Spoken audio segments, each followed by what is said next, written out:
Olá, seres de luz, tudo bem? Eu sou o Max Vieira e para quem ainda não é inscrito no canal, se inscreva, curte, compartilhe e deixe nos comentários também outros assuntos que vocês gostariam de estar vendo aqui no canal, tá bem? Então, gente, o tema de hoje pode parecer meio complexo, mas e aí, será que eu deveria ter uma religião formada? Aí que eu pergunto para vocês, será mesmo que é necessário ter uma religião formada? Então, gente, desde que o mundo é mundo, desde os homens da pedra, desde os homens de Neandertal, o homem sempre teve uma relação com o divino quando ele olhava o sol e a lua, quando ele olhava o mar, né? A grandiosidade da natureza, a grandiosidade do cosmos, e ele começa a identificar isso como se fosse maior do que ele. Tudo que era maior do que ele era divino, era sagrado. Essa era a relação que eles tinham a princípio com o sol e a lua e os outros elementos. Ponto. A humanidade foi passando, né, por vários processos, modificando a sua visão espiritual, né, até que nós chegamos nas grandes civilizações do passado. Nós resumimos essas civilizações hoje. Quando a gente pensa em religiões do passado, a gente já volta a remeter sempre para o Egito. E aí, no Egito, nós temos uma formação de um panteão egípcio, né, sempre acompanhado pai, mãe, filho e todos os deuses, né, que servia naquela época para cada setor do ser humano. O agricultor era cultuado, o deus da agricultura, a deusa do amor era cultuada através das suas sacerdotisas para o amor, o deus da guerra, o deus da morte, por aí vai. E Deus, na sua santíssima sabedoria, coloca várias formações, né, religiosas praticamente iguais. Eu sempre falo isso, que Deus foi maravilhoso, porque ele coloca a mesma configuração religiosa em vários locais do mundo para preparar o ser humano em suas diferentes regiões para o que a gente hoje chamaria de início de mentalidade religiosa humana na Terra. Nós passamos por todos esses milênios, né? Nós temos aí, coloca aí das primeiras dinastias até o dia de hoje, mais de 5.000 anos de história. Aí um dia chega um ser humano no mundo, né? Eu vou citar aqui três, né? Que eu gosto mais, assim, das religiões que eu gosto. Três conseguiram se destacar melhor, assim, dentro das doutrinas que se passaram. Chega a Siddhartha Gautama, 500 anos antes de Cristo, aproximadamente, na Índia. E eu vou resumir, né? Ele consegue transformar a mente das pessoas em volta dele, a mente daqueles discípulos, das pessoas que estavam em volta dele, através mostrando para as pessoas que a interiorização das pessoas, quando você volta para o seu interior, quando você realinha o seu interior, quando você se entende, quando você se relaciona bem com você, isso expande dentro de você e expande para fora. Aí, passados-se 500 anos, mais ou menos, na região da Judéia, nasce um menino, depois vira um jovem, depois vira um homem que com 30 anos começa realmente a sua vida religiosa, né, de sair pregando. Nós damos para esse homem o nome de Jesus. E este homem, através das suas parábolas, esse homem deixou no planeta, né, o que nós chamamos hoje de Sermão da Montanha. Gente, Sermão da Montanha foi um texto falado aos pés da montanha, no topo da montanha, né, por Jesus. Mas o que essas parábolas querem dizer, né? O que essas metáforas querem dizer? O que significa ser um bem-aventurado? Né? Como nós podemos decodificar o Sermão da Montanha, pegar cada bem-aventurança, traduzir para os dias de hoje e trazer para as nossas vidas. Ponto. Jesus, para mim, assim, é um psicólogo de mão cheia, que ele conseguiu fazer pessoas entenderem além do que elas tinham no cotidiano. Ele conseguiu fazer as pessoas voltarem para dentro. Então aí você passa um pouquinho mais e aí você chega a Maomé. Quando Maomé recebe, né, ou Mohammed, quando ele recebe o Alcorão através do anjo Gabriel, e esse Alcorão vem com um conjunto de normas, com um conjunto de leis também, mas em compensação, esse conjunto de normas e leis era para o povo daquela época, com aquela mentalidade, e servia para este povo também olhar-se para si, olhar para as suas capacidades e fazer as reformas necessárias. Só fiz um apanhado, mas isso também é um estudo para outras palestras que a gente vai pegar cada um individualmente. Mas, Marcos, o que você quer dizer com isso?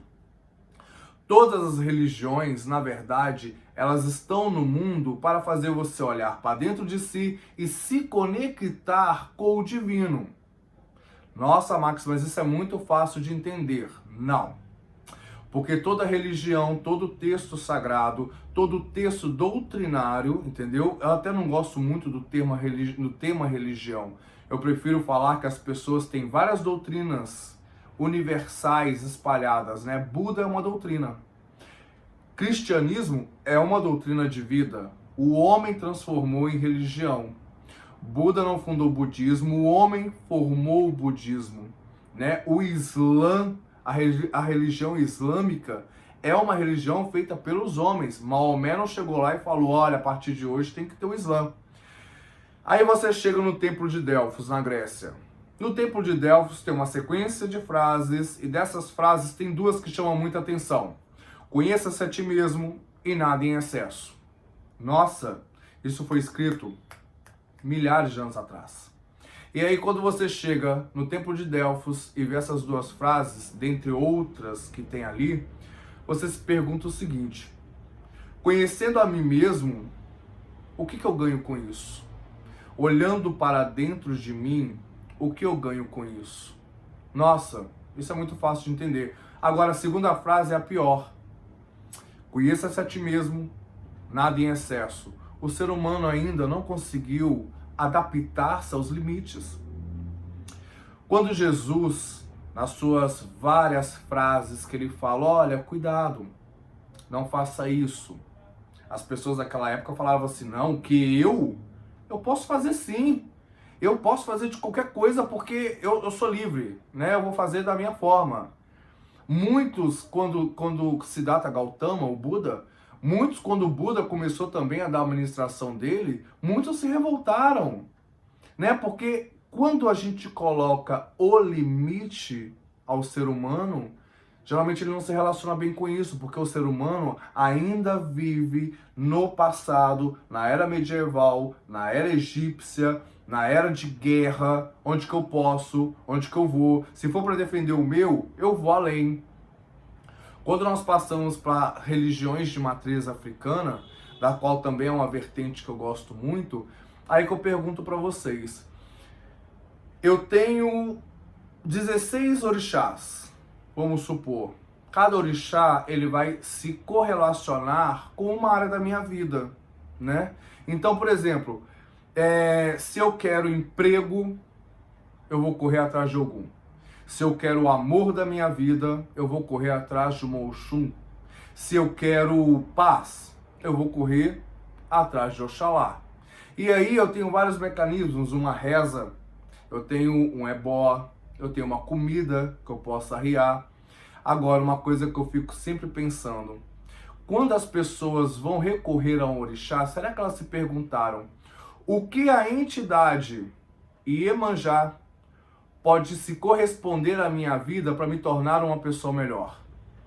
O que será que um Ogum, o que será que a filosofia de um Ogum pode fazer por mim para me tornar antes uma pessoa melhor?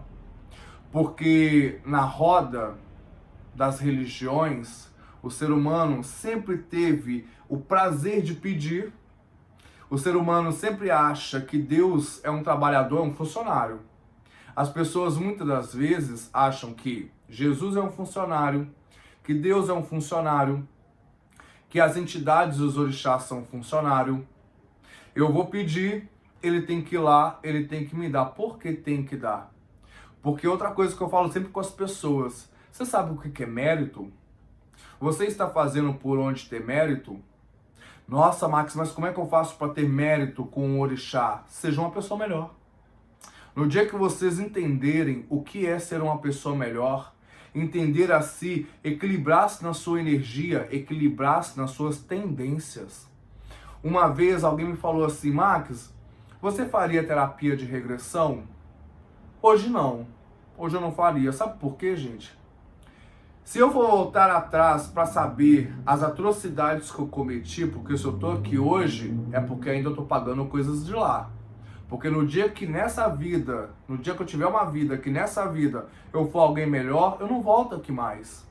Aí que eu falo para vocês, se eu for voltar lá atrás para saber os meus erros, as minhas tendências, o que eu fiz de errado para hoje eu achar que posso tornar isso melhor, será realmente que eu vou tornar melhor? Será que eu vou ver quem eu sou hoje e não vou lembrar das atrocidades? Vocês querem saber quem vocês foram no passado? Olha suas tendências de hoje. Tendências religiosas, tendências de sentimento, as suas tendências de raiva, de ataque, de presunção contra o próximo, né? Ah, o coleguinha tem problemas, toda vez ele tem problema com mulher. Será que o coleguinha não traz isso de outras vidas? E hoje, nessa vida, ele não vai conseguir controlar. Se ele não buscar o teu controle, ele não consegue.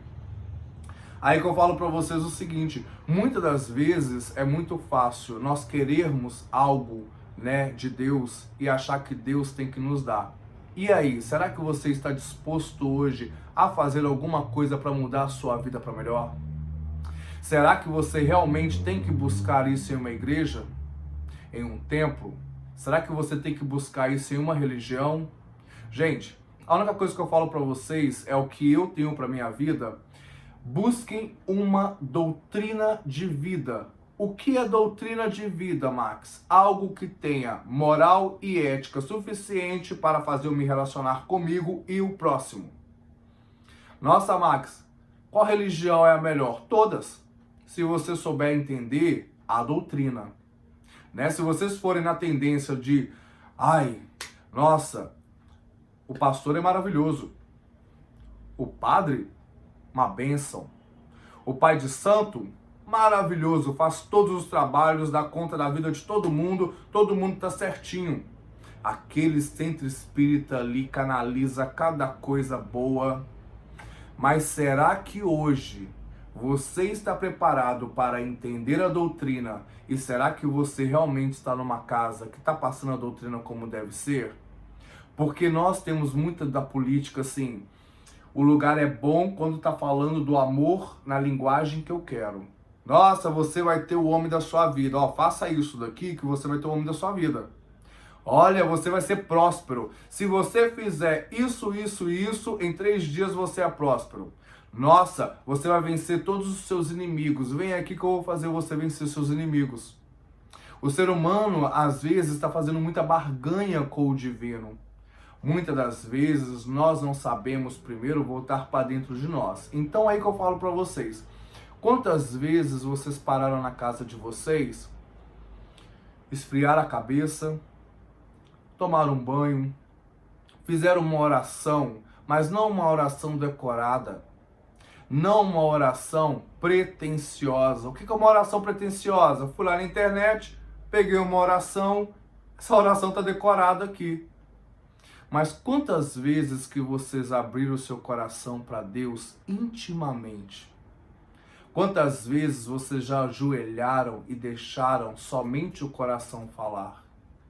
Quantas das vezes vocês entregaram a vida de vocês para Deus ou para qualquer divindade que vocês queiram e realmente agradeceram? Vocês querem saber o que é religião? Olha o trabalho mental que uma pessoa faz num hospital de câncer. Olha uma pessoa que não pode ver, não pode falar, uma pessoa que não pode se locomover. Olha a crença que essa pessoa tem que amanhã pode ser melhor. Vocês querem ver o que é fé? Vai na África para ver uma mãe de família que não tem o que comer, que não tem para dar para os seus filhos. O que todo dia ela faz é acordar e acreditar que esse dia vai ser melhor. Agora que eu pergunto para vocês, quanto de vocês tem carro, casa, comida, a despensa tá cheia, às vezes até a conta tá cheia, mas vocês não agradecem, vocês não reconhecem que a vida de vocês em relação a muitas outras é uma vida de abundância. Porque nós, seres humanos, nós ainda não nos acostumamos que às vezes o pouco que nós temos pode representar pouco pra gente.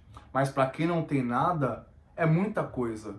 Eu muitas das vezes, quando eu tô comendo no restaurante, eu chego a me emocionar, porque às vezes eu penso assim, nossa, agora eu tô podendo comer um prato bom e agradeço a Deus por isso, mas eu tô pensando numa família que talvez não tenha o que comer naquele dia. Vocês já pensaram nisso?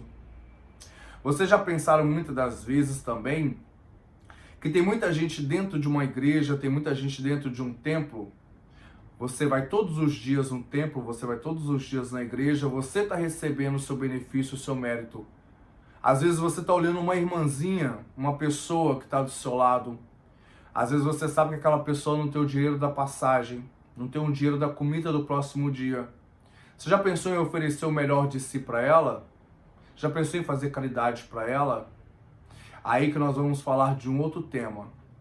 Eu, dentro dos estudos que eu já fiz, dentro de tudo que eu já li, as palestras que eu já fiz, eu tenho uma frase que eu guardo muito dentro de mim, sabe? Um dia, Jesus colocou uma bandeira sobre esse país. E essa bandeira dizia Deus, Cristo e caridade. Aí vai ter gente que vai pegar essa bandeira e vai fazer o uso na porta do seu templo.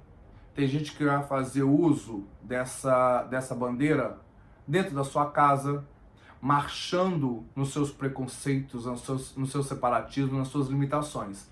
Eu já uso diferente essa bandeira. Deus, o Criador, o Pai, o expandido, o múltiplo, eu sou parte com Deus. Cristo, o homem que veio nesse planeta, que trouxe uma doutrina, ele é o governador de todo o planeta e é o homem que está fazendo a diferença na minha vida, porque ele passou uma parábola, ele fez um sermão que hoje eu consegui traduzir e modifiquei a minha vida e juntei com todas as outras doutrinas que vão me tornar pessoas melhores e faço esse exercício diariamente. Então hoje eu tento me limitar muito nas coisas que eu ando fazendo, no que eu ando pensando e sentindo, para que eu seja uma pessoa melhor para mim, me relacione com as pessoas à minha volta de uma forma melhor. E quando a gente fala em caridade, eu sempre penso o seguinte: caridade sem amor não é caridade, é bom senso.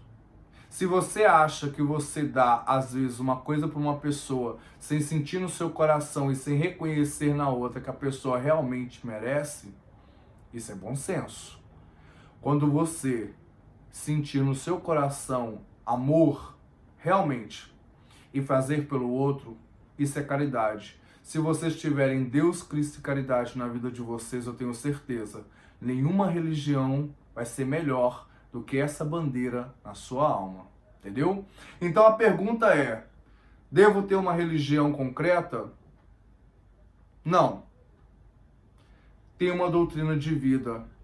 Entenda essa doutrina de vida e seja uma pessoa melhor a cada dia com ela. Eu garanto. Deus agradece, Jesus agradece e a sua vida será transformada definitivamente. Tá bom, irmãos? Olha, muito obrigado, meus irmãos e minhas irmãs, por terem me ouvido aqui 18 minutos falando com vocês. Espero ter esclarecido esse tema. E aí eu peço para vocês, para quem ainda não é inscrito no canal, curta, compartilhe, se inscreva aqui, deixe nos comentários os próximos temas que vocês gostariam de estar ouvindo aqui no meu canal. E é isso, gente. Por hoje é só. Muito obrigado a vocês e Deus abençoe a todos. Tchau.